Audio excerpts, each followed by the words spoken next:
আরে বাপ, আমি কেমনে বললে বুঝতেন? আমার তো মন চায় পায়ে ধরে ধরে ছেলেদেরকে বলি, যুবকের হাতে ধরে ধরে বলি, রে বাপ, আল্লাহর দোহাই, তোর এই উলঙ্গ ছবি দেখা, নাচ দেখা, মোবাইলের ছবি দেখা, জিনা আর বেবিচারের এই দৃশ্য গোটা দুনিয়ার মানুষকে কষ্ট দিবে বাপ। শুধু তুমি আযাবের কারণে কষ্ট পাবা না, বরং গোটা বনি আদম, গোটা মাখলুকাত, এমনকি গর্তের পিপিলিকা, এমনকি সাপ বিচ্ছু জন্তু জানোয়ার পর্যন্ত কষ্ট পাবে।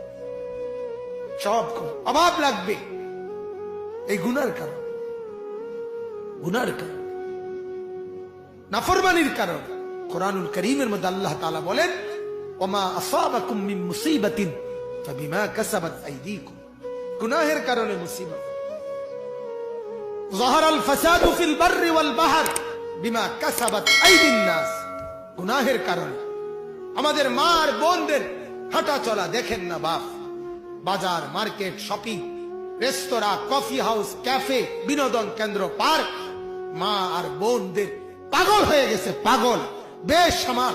এই অল্প কিছু মোল্লা মৌলভী, অল্প কিছু মসজিদ মাদ্রাসা, এগুলা যদি বুলডুজার দিয়া, এগুলা যদি ধ্বংস করে সমান করে দিতে পারত, তো এদেশের রাস্তায় রাস্তায় উলঙ্গ যুবক আর যুবতী জিনার ব্যভিচার করত।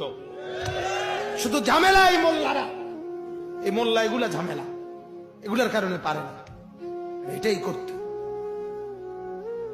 হ্যাঁ, সেদিন বেশি দূরে না, সেদিন বেশি দূরে না, রাত নাই দিন নাই, সারা রাত আপন মার ঘরে, বাবার ঘরে, যে ঘরে মা বাপ থাকে, সেই ঘরে নিজের ছেলে মেয়ে যদি সারা রাত উলঙ্গ ছবি দেখে, সে জাতি ধ্বংস হইবার বেশি